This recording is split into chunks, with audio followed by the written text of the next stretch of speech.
हर्ष शोक ज्ञान अज्ञान अहंता अभिमान सब जीव के धर्म है। श्री रामचंद्र जी तो अब व्यापक ब्रह्म परमात्मा स्वरूप परमात्मा प्रभु पुराण पुरुष हैं। इस बात को सारा जगत जानता है। जो पुराण पुरुष प्रसिद्ध है, प्रकाश के भंडार सब रूपों में प्रकट है, जीव माया और जगत के स्वामी है, वे रघुकुल मणि श्री रामचंद्र जी मेरे स्वामी हैं। ऐसा कहकर शिव जी ने उनको मस्तक नवाया। ज्ञानी मनुष्य अपने भ्रम को तो समझते नहीं और वे मूर्ख प्रभु श्री रामचंद्र जी पर उनका आरोप करते हैं। जैसे आकाश में बादलों का पर्दा देखकर कुविचारी लोग कहते हैं कि बादलों ने सूर्य को ढक लिया है।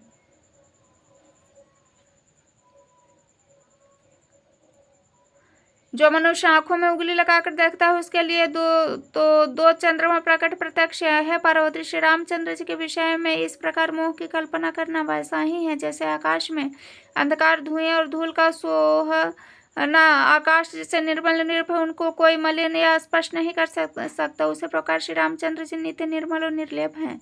विषय इंद्रियों की देवता जीवात्मा सब एक एक की सहायता से चेतन होते हैं, अर्थात विषयों का प्रकाश इंद्रियों से देवताओं से और इंद्रिय देवताओं का चेतन जीवात्मा को प्रकाश होता है। इस प्रकार जो परम प्रकाशक अर्थात इससे इन सब का प्रकाश होता है वह अनादि ब्रह्म अयोध्या नरेश श्री रामचंद्र जी हैं।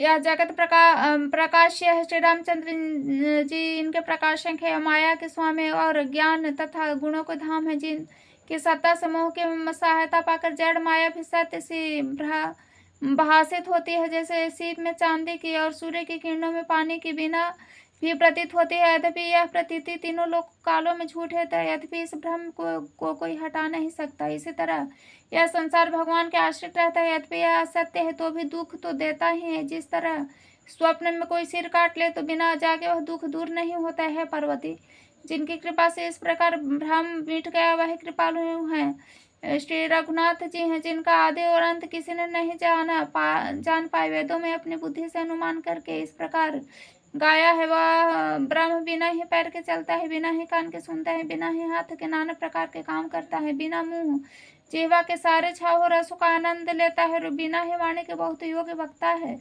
वह बिना ही शरीर त्वचा का स्पर्श करता है, बिना ही आंखों के देखता है और बिना ही नाक के सब गंधों को ग्रहण करता है। उस ब्रह्म की करनी सभी प्रकार से अलौकिक है कि जिनकी महिमा कहीं नहीं जा सकती।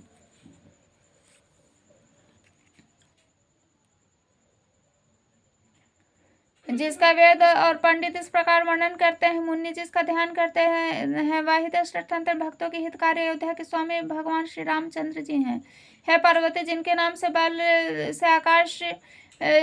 से काशी में मरते हुए प्राणी को देखकर मैं उस राम मंत्र देकर शोक रहित कर देता हूँ, मुक्त कर देता हूँ। वही मेरे प्रभु श्रेष्ठ रामचंद्र जी बड़ी जड़ चेतन के स्वभाव स्वामी और सबके हृदय के भीतर जानने वाले हैं।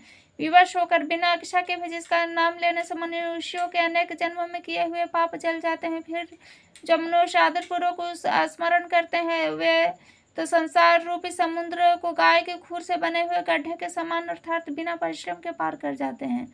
है पार्वती वह परमात्मा श्री रामचंद्र जी उनमें भ्रम है। तुम्हारा ऐसा कहना अंत ही अनुचित है। इस प्रकार संदेह मन में लाते ही मनुष्य के ज्ञान वैराग आदि सारे सगुण नष्ट हो जाते हैं। शिव जी के ब्रह्मनाशक वचनों को सुनकर पार्वती जी के सब कुतर्कों की रचना मिट गई। श्री रघुनाथ जी के चरणों में उनका प्रेम और विश्वास हो गया। कठिन असंभावना जिनका होना संभव है ऐसे मिथ्या कल्पना जाती रही। बार बार स्वामी के चरण कमलों को पकड़कर वो अपने कमलों के समान हाथों को जोड़कर पार्वती जी मानो प्रेम रस में स्थान कर सुंदर वचन बोले।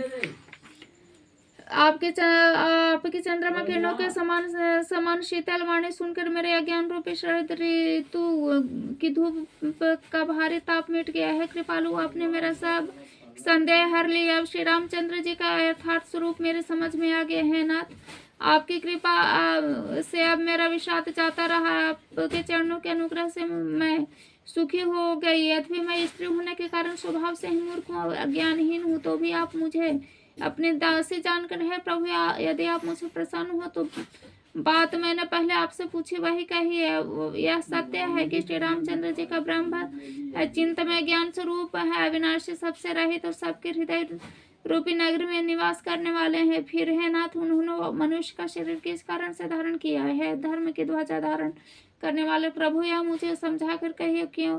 पार्वती जी के अत्यंत नम्र वचन सुनकर और श्री रामचंद्र जी की कथा में उसका विशुद्ध प्रेम देखकर तब कामदेव को शत्रु स्वाभाविक ही सुजान और कृपानिधान शिव जी मन में बहुत ही हर्षित हुए और बहुत प्रकार से पार्वती जी की बड़ाई करके फिर बोले,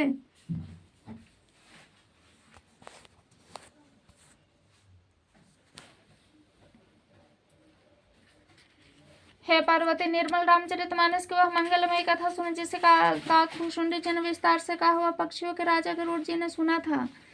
बहुत श्रेष्ठ संवाद जिस प्रकार हुआ मैं आगे कहूंगा। अभी तुम श्री रामचंद्र जी के अवतार का परम सुंदर पवित्र पापनाशक चरित्र सुनो। श्री हरि के गुण नाम कथा रूपी सभी अपार अगणित असीम है। फिर वह ही है पार्वती, मैं अपनी बुद्धि के अनुसार कहता हूँ, तुम आदर पूर्वक सुनो। है पार्वती सुनो, वेद शास्त्रों ने श्री हरि के सुंदर विस्तृत और निर्मल चरित्रों का गान किया है। हरि का अवतार जिस कारण से होता है वह कारण बस यही है, ऐसा नहीं कहा जा सकता। अनेकों कारण हो सकते हैं और ऐसे भी हो सकते हैं जिन्हें कोई जान ही न सकता। है सियानी सुनो, हमारा मत यह है कि बुद्धि मन वाणी से श्री रामचंद्र जी की तर्कना नहीं की जा सकती। यद्यपि संत मुनि वेद पुराण अपनी अपनी बुद्धि के अनुसार जैसा कुछ कहते हैं, जैसा कुछ मेरे समझ में आता है सुमुखी, वही कारण मैं तुमको सुनाता हूँ। जब धर्म का हास होता है और नीचे अभिमानी राक्षस बढ़ जाते हैं और वे ऐसा अन्याय करते हैं जिसका वर्णन नहीं हो सकता है, तथा ब्राह्मण गौ देवता पृथ्वी कष्ट पाते हैं, तब वे कृपा निधान प्रभु भांति भांति के दिव्य शरीर धारण करके सज्जनों की पीड़ा हरते हैं। वे असुरों को मारकर देवताओं को स्थापित करते हैं, अपने श्वास रूपी वेदों की मर्यादा की रक्षा करते हैं, जगत में अपना निर्मल यश फैलाते हैं। श्री रामचंद्र जी के अवतार का यह कारण है। उसी यश को काका कर भक्तजन भवसागर से तर जाते हैं। कृपा सागर भगवान भक्तों के हित के लिए और शरीर धारण करते हैं। श्री रामचंद्र जी के जन्म लेने के अनेक कारण है जो एक से एक बढ़कर विचित्र है। सुंदर बुद्धि वाले भवानी, मैं उनके दो एक जन्मों का विस्तार वर्णन करता हूँ, तुम सावधान होकर सुनो। श्री हरि के जय और विजय दो प्यारे द्वारपाल हैं जिनको सब कोई जानते हैं। उन दोनों भाइयों ने ब्राह्मण सनकादि के शाप से असुरों का तामसी शरीर पाया। एक का नाम था हिरण्यकश्यप और दूसरे का हिरण्याक्ष। ये देवराज इंद्र के गर्व को छुड़ाने वाले जगत में प्रसिद्ध हुए। वे युद्ध में विजय पाने वाले विख्यात वीर थे। उनमें से एक को भगवान से वराह का शरीर धारण कर के मारे, फिर दूसरे का नरसिंह रूप धारण करके वध किया। अपने भक्त प्रहलाद का सुंदर यश फैलाए। वे ही दोनों जाकर देवताओं को जीतने वाले तथा बड़े योद्धा रावण कुंभकर्ण नामक बड़े बलवान और महावीर राक्षस हुए जिन्हें सारा जगत जानता है। भगवान के द्वारा मारे जाने पर भी वे इसलिए मुक्त नहीं हुए कि ब्राह्मण के वचन का प्रमाण 3 जन्म के लिए था। अतः एक बार उनके कल्याण के लिए भक्त प्रेमी भगवान ने फिर अवतार लिया। वहाँ उस अवतार में कश्यप और अदिति उनके माता पिता हुए, जो दशरथ और कौशल्या के नाम सबसे प्रसिद्ध थे। एक कल्प में इस प्रकार अवतार होकर उन्होंने संसार में पवित्र लीलाएं की। एक कल्प में सब देवताओं को जलंधर दैत्य ऐसे युद्ध में हार जाने के कारण दुखी होकर शिव जी ने उनके साथ बड़ा घोर युद्ध किया, पर वह महाबली दैत्य मारे नहीं मरता था।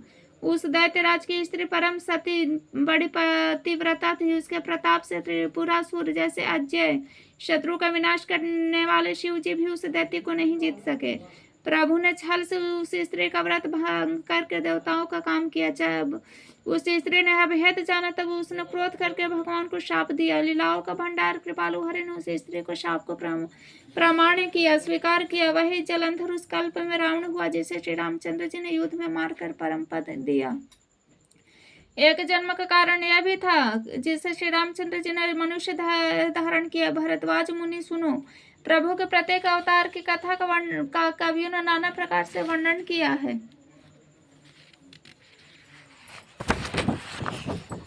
एक बार नारद जी ने श्राप दिया दिया अंत एक कल्प में उसके लिए अवतार हुआ। बात सुनकर पार्वती जी बड़ी चकित हुई और बोले, नारद जी तो विष्णु भक्त और ज्ञानी हैं। मुनि ने भगवान को श्राप किस कारण दिया? लक्ष्मीपति भगवान ने उसका क्या अपराध किया था? मुनि हे पुरारी, यह कथा मुझसे कहिए। मुनि नारद के मन में मोह होना बड़े आश्चर्य की बात है। तब महादेव जी ने हंसकर कहा, न कोई ज्ञानी है न मूर्ख। श्री रघुनाथ जी जब जिसको जैसा करते हैं वह उसी क्षण वैसा ही का हो जाता है। याज्ञवल्क्य जी कहते हैं, भरद्वाज, मैं श्री रामचंद्र जी के गुणों की कथा कहता हूँ, तुम आदर से सुनो। तुलसीदास जी कहते हैं, मान और मत को छोड़कर आवागमन का नाश करने वाले रघुनाथ जी को भजो। हिमालय पर्वत में एक बड़ी पवित्र गुफा थी। उसके समीप ही सुंदर गंगा जी बहती थी। वह परम पवित्र सुंदर आश्रम देखकर नारद जी को मन को बहुत ही सुहावना लगा। पर्वत, नदी और वन विभागों को देखकर नारद जी के लक्ष्मीकांत भगवान के चरणों में प्रेम हो गया। भगवान का स्मरण करते हैं उन नारद मुनि के शाप की जो शाप उन्हें दक्ष प्रजापति ने दिया था, जिसके कारण वे एक स्थान पर नहीं ठहर सकते थे। गति रुक गई और मन के स्वाभाविक ही निर्मल होने से उनकी समाधि लग गई। नारद मुनि की यह तपोमयी स्थिति देखकर देवराज इंद्र डर गया और उसने कामदेव को बुलाकर उसका आदर सत्कार किया और कहा, मेरे हित के लिए तुम अपने सहायकों सहित नारद जी की समाधि भंग करने को जाओ। यह सुनकर मीनध्वज कामदेव मन में प्रसन्न होकर चला। इंद्र के मन में यह डर था कि देवर्षि नारद मेरी पूरी अमरावती का निवास राज चाहते हैं। जगत में जो कामी लोभी होते हैं वे कुटिल कौवे की तरह सबसे डरते हैं। जैसे मूर्ख कुत्ता सिंह को देखकर सूखी हड्डी लेकर भागे, वह मूर्ख है समझे कि कहीं उस हड्डी को सिंह छीन न ले, वैसे ही इंद्र को लाज नहीं आई। जब कामदेव उस आश्रम में गए तब उसने अपनी माया से वहां समस्त ऋतु को उत्पन्न किया। तरह तरह के वृक्षों पर रंग बिरंगे फूल खिल गए, उन पर कोयले कूकने लगे, भौरे गुंजार करने लगे। कामाग्नि को भड़काने वाली 3 प्रकार की शीतल मंद और सुगंध सुहावनी हवा बहने लगी। रंभा आदि नवयुवती देवांगनाएं जो सब की सब काम कला में निपुण थे, वे बहुत प्रकार के तीनों तरंगों के साथ गाने लगे। हाथ में गेंद लेकर नाना प्रकार के खेल खेलने लगे। कामदेव अपने सहायकों को देखकर बहुत प्रसन्न हुए। फिर उसने नाना प्रकार के मायाजाल किए, परंतु कामदेव की कोई भी कला मुनि पर असर न कर सकी। तब तो पापी कामदेव अपने ही नाश के लिए भय से डर गए और लक्ष्मीपति भगवान, जिसके बड़े रक्षक हो, भला उसकी सीमा को कोई दबा सकता है। तब अपने सहायकों सहित कामदेव ने बहुत डर के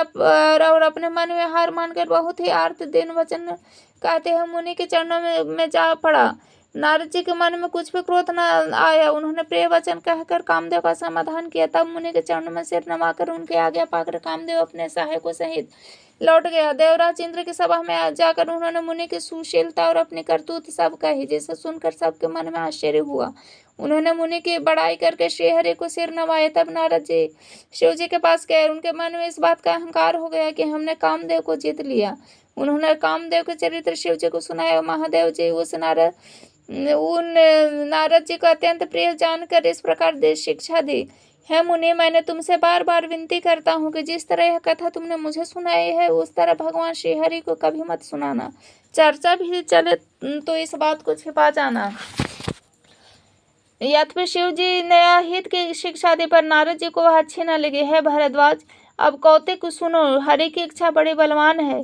श्री रामचंद्र जी जो करना चाहते हैं वही होता है। ऐसा कोई नहीं जो उनके विरोध कर सके।